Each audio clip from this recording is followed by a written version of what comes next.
உங்களுக்கு இப்போ இருக்கிற மன அழுத்தத்துக்கு காரணம் உங்களோட பாஸ் இல்ல, நீங்க தினமும் மாட்டிக்கிற டிராஃபிக் ஜாம் இல்லன்னு நான் சொன்னா நம்புவீங்களா?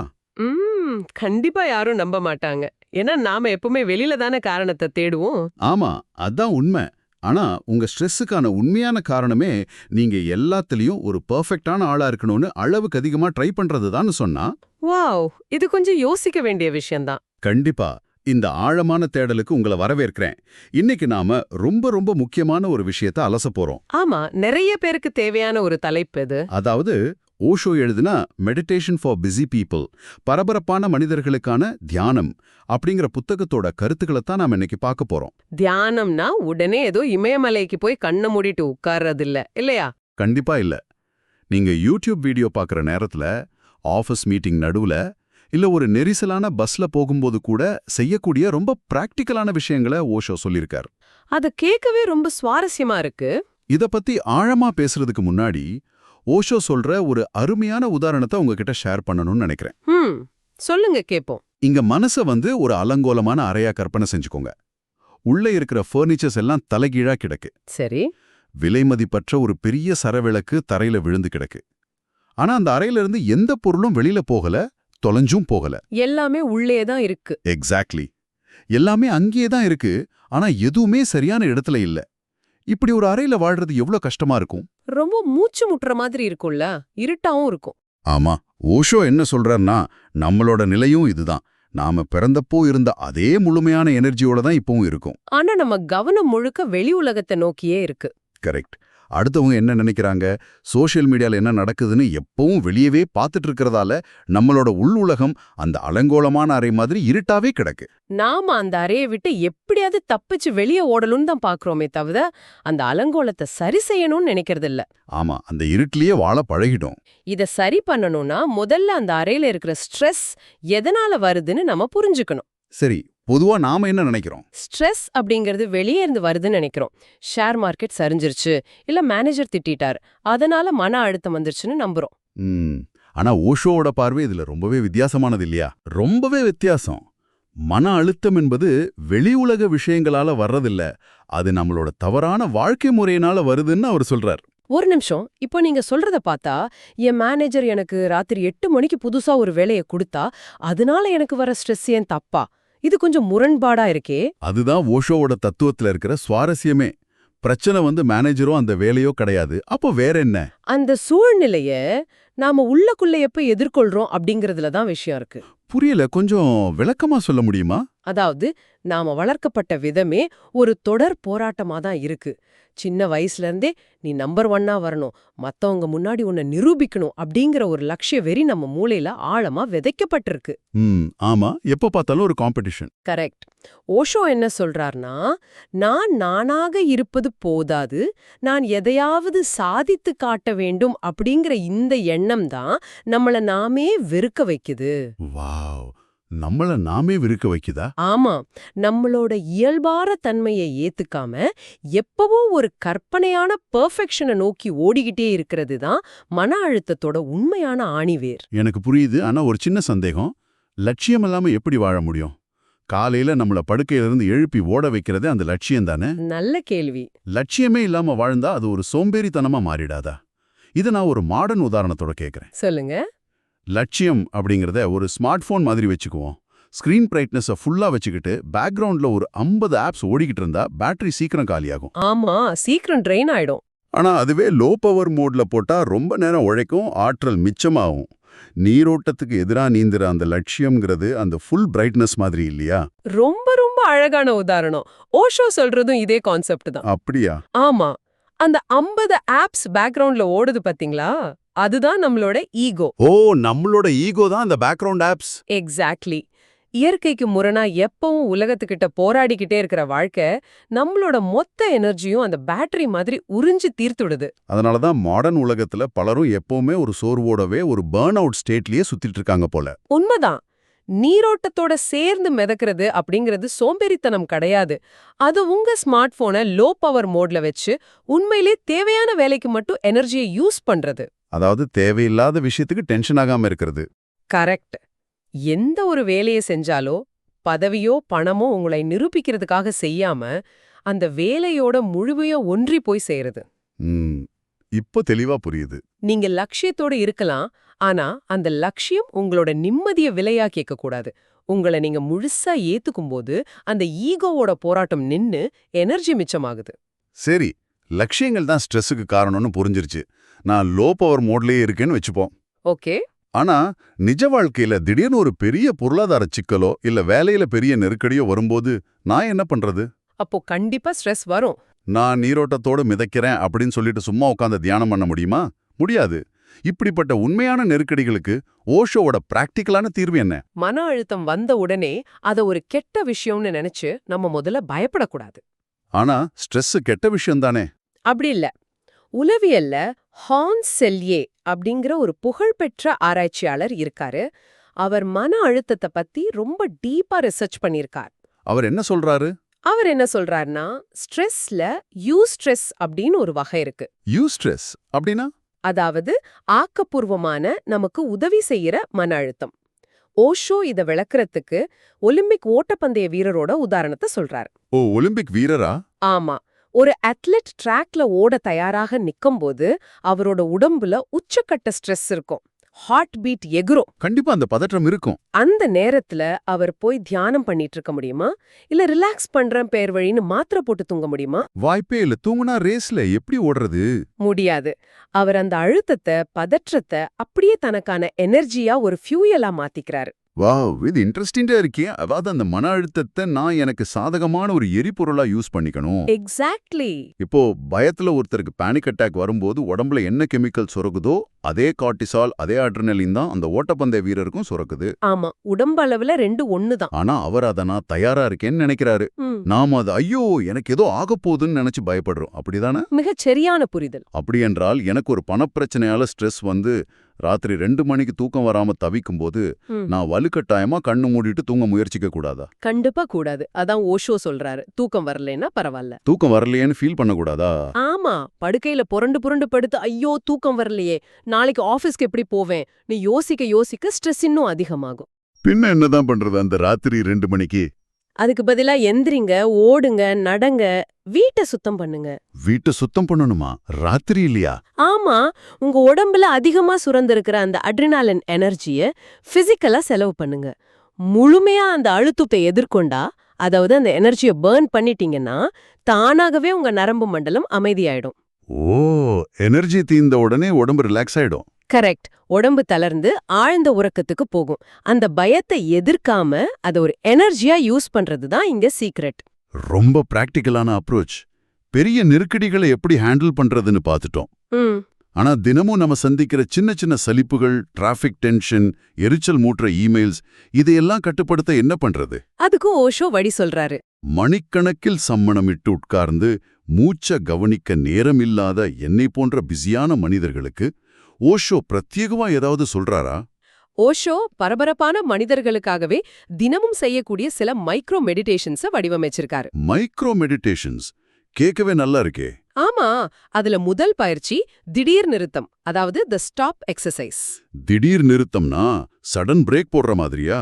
அதேதான். இத நீங்க ஒரு நாளைக்கு குறைந்தது 6 முறை செய்யணும். நீங்க ஏதோ ஒரு வேலை செஞ்சிட்டு இருக்கும்போது, ஆமா, வீட்ல சமைக்கும் போதோ, சாலையில நடக்கும் போதோ, இல்ல லேப்டாப்ல டைப் பண்ணிட்டு இருக்கும் போதோ திடீர்னு உங்களை நீங்களே நிறுத்து அப்படின்னு கமாண்ட் கொடுத்துக்குங்க. ஓகே, அப்புறம்? எந்த அசைவும் இல்லாம சிலையாட்டம் ஒரு 1/2 நிமிஷம் அப்படியே உறைஞ்சு போயிடுங்க. இது கேட்கவே ரொம்ப ஃபன்னா இருக்கு. செஞ்சு பார்த்தா இன்னும் ஃபன்னா இருக்கும். எனக்கு எப்படி தோணுதுன்னா, ஒரு கம்ப்யூட்டர் ஹேங் ஆகி போய் நிக்கும்போது நம்ம திடீர்னு ஒரு ரெஃப்ரெஷ் பட்டன் அழுத்துவோம்ல, அந்த மாதிரி இருக்கு. பெர்ஃபெக்ட். அதே ரெஃப்ரெஷ் பட்டன் தான் இது. நம்ம மூளையில தொடர்ந்து ஓடிக்கிட்டே இருக்கிற அந்த கவலைகளோட செயினை இது உடைச்சிடும்னு நினைக்கிறேன். கண்டிப்பா உடைக்கும். இதை கேட்டுட்டு இருக்கிற நீங்க இன்னைக்கு ஒரு முறை இதை செஞ்சு பாருங்க.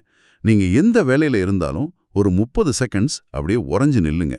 அந்த அமைதி எப்படி இருக்குன்னு ஃபீல் பண்ணுவீங்க. நிச்சயமா ஒரு நல்ல மாற்றம் தெரியும். சரி, அடுத்த பயிற்சி என்ன? இரண்டாவது பயிற்சி உள் புன்னகை, அதாவது தி இன்னர் ஸ்மைல். உள் புன்னகை. வெளியில சிரிக்க கூடாதா? இதோட சயின்ஸ் ரொம்ப அற்புதமானது. உங்களுக்கு எப்பெல்லாம் நேரம் கிடைக்குதோ அப்போ சாதாரணமாக உட்கார்ந்துக்கோங்க. சரி. உங்க தாடைய லேசா தளர்த்தி மூச்சு விடுறதுக்காக வாய் லேசா திறந்திருக்கிற மாதிரி வச்சுக்கோங்க. இப்போ உதடுகளால சிரிக்காம உங்க வயிற்றிலிருந்து ஒரு புன்னகை மலர்றத உணருங்க. வயித்துல இருந்தா? ஆமா, உங்க தொப்புளுக்கு பின்னால ஒரு சின்ன ரோஜாப்பூ விரியற மாதிரி கற்பனை பண்ணுங்க. ஒரு நிமிஷம். உதடுகள் சிரிக்காம வயிறு எப்படி சிரிக்கும்? இது கொஞ்சம் விசித்திரமா இருக்கே. விசித்திரமா தான் தோணும் ஆரம்பத்துல. இதுக்கு பின்னாடி என்ன லாஜிக் இருக்கு? சும்மா கற்பனை பண்றதா? இதுக்கு பின்னாடி ஒரு ஸ்ட்ராங்கான பயாலஜி இருக்கு. பொதுவா நம்ம ஸ்ட்ரெஸ்ஸா இருக்கும்போது நம்ம தாடைய இறுக்கமா கடிச்சுப்போம். கவனிச்சிருக்கீங்களா? ஆமா, கோபம் வந்தா பல்ல கடிப்பாங்க. சொல்ல முடியாத கோவம், டென்ஷன் எல்லாமே நம்ம தாடை பகுதியில தான் ஸ்டோர் ஆகுது. நீங்க தாடைய தளர்த்தும் போது உங்க மூளையில இருக்கிற வேகஸ் நரம்புக்கு ஒரு சிக்னல் போகுது. வேகஸ் நரம்பு. ஓகே. என்ன சிக்னல் அது? நான் பாதுகாப்பா இருக்கேன், எந்த ஆபத்தும் இல்ல அப்படிங்கிற மெசேஜ் மூளைக்கு போகுது. வாவ்! தாடைய ரிலாக்ஸ் பண்ணாலே மூளைக்கு அந்த சிக்னல் போயிடுமா? ஆமா, அதனால தான் உதட்ல போலிஷ் சிரிப்பு சிரிக்காம வயிற்றிலிருந்து ஒரு ஆழமான ரிலாக்ஸேஷனை ஃபீல் பண்ண சொல்றார் ஓஷோ. இந்த அகப்புன்னகை உங்க நரம்பு மண்டலத்தையே அமைதிப்படுத்தும். வாவ்! தாடைய தளர்த்துறதுக்கும் நம்ம நரம்பு மண்டலத்துக்கும் இவ்ளோ கனெக்ஷன் இருக்கா? இதை நான் கட்டாயம் ட்ரை பண்ணி பார்க்கணும். எல்லாரும் ட்ரை பண்ணலாம், ரொம்ப ஈஸி தான். சரி, இந்த 3வது பயிற்சி என்ன? நம்மள மாதிரி ஆளுங்க தினமும் பஸ்லயோ லோக்கல் ட்ரெயின்லயோ கூட்ட நெரிசல்ல டிராவல் பண்றோம். ஆமா, அதுவே பெரிய ஸ்ட்ரெஸ் தான். அந்த நேரத்துல யாராவது நம்ம தோள் மேல இடிச்சுக்கிட்டு நிப்பாங்க. மூச்சு விட கூட ஸ்பேஸ் இருக்காது. ஒரு விதமான கிளாஸ்ட்ரோஃபோபியா ஃபீலிங் வரும். இருட்டறையில அடைபட்ட மாதிரி. நிஜம்தான். அந்த மாதிரி சிச்சுவேஷன்ல உட்காந்து தியானம்லாம் பண்ண முடியாது. அதுக்கு ஏதாவது ஹேக் இருக்கா? அதுக்கு ஓஷோ சொல்ற பயிற்சிக்கு பேரு டேக்கிங் ஸ்பேஸ், அதாவது கூட்டத்தில் மூச்சு விடுதல். எப்படி பண்றது இத? உங்களுக்கு எப்பெல்லாம் நெரிசலா நெருக்கடியா மூச்சு முட்டுற மாதிரி தோணுதோ அப்போ மூச்ச ஆழமா உள்ள இழுக்க முயற்சிக்காதீங்க. மூச்ச உள்ள இழுக்க கூடாதா? இல்ல, அதுக்கு பதிலா மூச்ச ஆழமா வெளியே விடுங்க. எக்ஸேல் பண்ணுங்க. ஓகே, வெளிய தள்ளணும். நீங்க காத்த வெளியே தள்ளும்போது உங்களுக்குள்ள இருக்கிற ஸ்ட்ரெஸ், பயம், அந்த நெரிசலோட டென்ஷன் எல்லாமே வெளியேறதா நினைச்சுக்கோங்க. அப்புறம் அதுக்கப்புறம் மூச்ச இயல்பா உள்ளே இழுங்க. இப்படி ஒரு 7 முறை ஆழமா மூச்ச வெளியே விடுங்க. இது எப்படி அந்த கூட்டத்துல ரிலாக்ஸ் பண்ணும்? இது ஏன் வேலை செய்யுதுன்னா, நீங்க மூச்ச நீளமா வெளியே விடும்போது அது உங்க பாராசிம்பத்தெட்டிக் நரம்பு மண்டலத்தை ஆக்டிவேட் பண்ணி உங்க ஹார்ட் பீட்டை தானாவே குறைச்சிடும். சயின்ஸ். ஆமா, சுத்தி எவ்ளோ கூட்டம் இருந்தாலும் உங்களுக்குள்ள ஒரு பெரிய ஸ்பேஸ் உருவாகிறத நீங்க ஃபீல் பண்ணலாம். அந்த 7 மூச்சுகள்லயே நம்ம பயாலஜி மாறிரும்னு சொல்றீங்க. பிரமாதம். ஆமா, உடனே ரிசல்ட் தெரியும். ஆனா எனக்கு இப்போ ஒரு முக்கியமான கேள்வி வருது. இந்த சின்ன சின்ன பயிற்சிகள் ரெஃப்ரெஷ் பட்டன் மாதிரி அன்னைக்கு இருக்கிற டென்ஷனை குறைக்கும். கரெக்ட். ஆனா குழந்தை பருவத்திலிருந்து சேர்ந்த கோபம், நிறைவேறாத ஆசைகள், வஞ்சகம் இதெல்லாம் நம்ம ஆழ் மனசுல ஆழமா பதிஞ்சிருக்குமே. அதை எப்படி டீல் பண்றது? அது கொஞ்சம் பெரிய விஷயம்தான். வெறும் மூச்சை மட்டும் கவனிச்சுட்டு இருந்தா அந்த குப்பைகள் எல்லாம் எப்படி வெளியே போகும்? இது ரொம்ப நுட்பமான கேள்வி. இத புரிஞ்சுக்க நாம மனம் உடல் தொடர்பை பத்தி பேசணும். அதாவது மைண்ட் பாடி கனெக்ஷன். ஓகே. வில்லியம் ஜேம்ஸ் மற்றும் கார்ல் லாங்கே அப்படிங்கிற 2 உளவியலாளர்கள் என்ன சொல்றாங்கன்னா, மனிதன் பயப்படுறதால ஓடுறதில்ல, ஓடுறதால தான் அவனுக்கு பயமே வருது. ஒரு நிமிஷம், இது கொஞ்சம் குழப்புதே. பயம் வந்தாதானே ஓடுவோம். அதுதான் நம்ம பொதுவான நினைப்பு. ஆனா அறிவியல் படி உங்க உடம்புல ஏற்படுற மாற்றங்கள் தான் உங்க மனசையே மாத்துது. அப்படியா? ஆமா, நீங்க அழுதுகிட்டே சிரிக்க முயற்சி பண்ணீங்கன்னா கொஞ்ச நேரத்துல உங்க சோகம் குறைஞ்சிடும். உடம்போட அசைவுகள் மனசோட கெமிஸ்ட்ரியே மாத்திடும். மனசும் உடம்பும் வேற வேற இல்ல. அப்போ மனசுக்குள்ள எக்கச்சக்கமான கவலைகளையும் கோபத்தையும் வச்சுக்கிட்டு சும்மா அமைதியா சம்மணமிட்டு உட்கார்ந்து தியானம் பண்றது ஒர்க் அவுட் ஆகாதா? ஓஷோ அதைத்தான் ஆணித்தரமா சொல்றாரு. மாடர்ன் உலகத்துல இருக்கிற மனிதர்கள் சும்மா உட்கார்ந்து தியானம் பண்றது பைத்தியக்காரத்தனம்னு அவர் சொல்றார். வாவ், பைத்தியக்காரத்தனமா? ஆமா, ஏன்னா நீங்க அமைதியா உட்கார முயற்சி பண்ணும்போதுதான் பல வருஷமா நீங்க உள்ள அமுக்கி வச்சிருக்கிற குப்பைகள் எல்லாம் வெளியே வர துடிக்கும். ஆமா, கண்ணை மூடினாதான் தேவையில்லாத யோசனை எல்லாம் வரும். உங்க மனசு அமைதியாகிறதுக்கு பதிலா ஒரு பெரிய போர்க்களமா மாறிடும். அதுக்கு தான் ஓஷோ கதார்த்திஸ் அப்படிங்கிற ஒரு செயல்முறை தியானத்தை கொண்டு வந்தார். கதார்த்திஸ், அதாவது உள்ள இருக்கிற நெகட்டிவ் எமோஷன்ஸை வெடிச்சு செதற விடுறது. சரிதானே? இதை எப்படி பண்றது? நரம்பியல் அறிவியல்ல ஒரு பழமொழி உண்டு. What fires together wires together. அதாவது எவை ஒன்றாக தூண்டப்படுகிறதோ அவை ஒன்றாக இணைகின்றன. ஓகே. நீங்க பல வருஷமா கோபத்தை அடக்கி அடக்கி உங்க மூளையில கோவமும் அடக்குமுறையும் ஒன்னா வயரிங் ஆகிடுச்சு. அந்த வயரிங் எப்படி பிரிக்கிறது? அந்த நரம்பு இணைப்பை பிரிக்கணும்னா நீங்க அந்த உணர்ச்சிகளை எந்த கட்டுப்பாடும் இல்லாம உடம்பு மூலமா வெளியேத்தணும். உடம்பு மூலமானா எப்படி? அதனாலதான் ஓஷோ தலையணைய வச்சு அடிக்கிறது, பைத்தியம் பிடிச்ச மாதிரி ஓடுறது, எந்த வரைமுறையும் இல்லாம டான்ஸ் ஆடுறதுன்னு உடலை முழுமையா பயன்படுத்துற தியானங்களை உருவாக்குனாரு. அதாவது நம்ம உடம்ப சோர்வடைய செய்யணும். ஆமா, முக்கியமா தூங்குறதுக்கு முன்னாடி ஜிப்பரிஷ் அப்படின்னு ஒரு தியானம் பண்ண சொல்றாரு. ஜிப்ரிஷா அப்படின்னா என்ன? எந்த மொழியும் இல்லாம அர்த்தமே இல்லாத வார்த்தைகளை சத்தமா உளறிக்கிட்டே இருக்கிறது. உளர்றதா? ஆமா, சின்ன குழந்தைங்க பேப்பரை கிழிச்சு போட்டு கத்துவாங்கல்ல, அது மாதிரி. இதை யாராவது பார்த்தா என்ன பைத்தியம்னு நினைக்க மாட்டாங்களா? தனிமையில உங்க ரூம்குள்ள பண்ணுங்க. இப்படி செய்யும்போது உங்க மனசுல இருக்கிற அந்த லாஜிக்கல் பிரெயின் குழம்பி போய் ஷார்ட் சர்க்கியூட் ஆயிடும். ஓ, நம்ம அறிவை கன்ஃபியூஸ் பண்றோம். எக்ஸாக்ட்லி. உள்ளுக்குள்ள தேங்கி இருக்கிற அந்த கோவமும் ஸ்ட்ரெஸ்ஸும் வார்த்தைகளா சத்தமா வெளியே போயிடும். அதுக்கப்புறம் உங்களுக்கு கிடைக்கிற உறக்கம் ரொம்ப ஆழமானதா, அமைதியானதா இருக்கும். இத கேட்கும்போதே ஆச்சரியமா இருக்கு. நாம இந்த சமுதாயத்துக்காக எவ்ளோ போலியா வாழ்ந்துட்டு இருக்கோம்னு நினைச்சா வியப்பா இருக்கு. ஆமா, ஒவ்வொரு நாளும் நம்மள நாமளே ஏமாத்திக்கிறோம். பாஸ் திட்டும்போது கோபம் வரும், ஆனா போலியா ஒரு சிரிப்பை சிரிப்போம். அழுக வரும்போது யாராவது பார்த்தா தப்பா நினைப்பாங்கன்னு அடக்கிப்போம். அதுதான் ஸ்ட்ரெஸ்ஸா மாறுது. இந்த உடலை மையமா வச்ச தியானங்கள், கத்தார்சிஸ் பயிற்சிகள் எல்லாமே நாம போட்டிருக்கிற அந்த போலி முகமூடியை கிழிச்செறியறதுக்கான வழிகள்னு எனக்கு இப்போ ரொம்ப தெளிவா புரியுது. எக்ஸாக்ட்லி. நாம நம்மளோட இயற்கையான தன்மையில இருந்து விலகி, சமூகம் நமக்காக உருவாக்குன ஒரு சின்ன டப்பாக்குள்ள வாழ பழகிட்டோம். அந்த டப்பாவை உடைக்கணும். ஆமா. ஓஷோவோட இந்த மெடிடேஷன் ஃபார் பிஸி பீப்புள் புத்தகம் திரும்பவும் உங்களை ஒரு குழந்தைய போல எந்த விதமான போலித்தனமும் இல்லாம ரொம்ப இயல்பா வாழ கத்துக் கொடுக்குது. ரொம்ப அருமையான பதிவு இது. சரி, இந்த ஆழகான தேடல்ல இருந்து நாம தெரிஞ்சுக்கிட்டது என்ன? நிறைய விஷயங்கள் பார்த்தோம். மன அழுத்தம் அப்படிங்கிறது வெளியில இல்ல, ஷேர் மார்க்கெட்லயோ மேனேஜர்கிட்டயும் இல்ல. அது எப்பவும் பெர்ஃபெக்ட்டா இருக்கணும்னு நினைக்கிற நம்ம ஈகோல தான் இருக்கு. ஆமா. அந்த ஸ்ட்ரெஸ்ஸை ஒரு பாசிட்டிவான எனர்ஜியா, அதாவது ஸ்ட்ரெஸ்ஸா மாத்துறதும், திடீர் நிறுத்தம், உள் புன்னகை, கூட்டத்துல மூச்சை வெளியே விடுறது, அப்புறம் உள்ள இருக்கிற குப்பைகளை கத்தார்சிஸ் வழியா வெளியேற்றுறதும். இதுதான் பரபரப்பான மனிதர்களுக்கான உண்மையான தியானம். கரெக்ட். தியானம்னா வாழ்க்கையை விட்டு ஓடுறதில்ல, வாழ்க்கையோட முழுமையா விழிப்புணர்வோட ஒன்றி போறது தான். கண்டிப்பா. எந்த நெருக்கடியான சூழ்நிலையிலும் அமைதியை கண்டுபிடிக்க இந்த பிராக்டிக்கலான வழிகள் எல்லாருக்கும் ரொம்பவே உதவியா இருக்கும்னு நான் நம்புறேன். இறுதியா இந்த நிகழ்ச்சியை முடிக்க முன் இதை கேட்டுருக்கிற உங்களுக்கு ஒரு சிந்தனையே விட்டு செல்ல விரும்புறேன். அது என்ன சிந்தனை?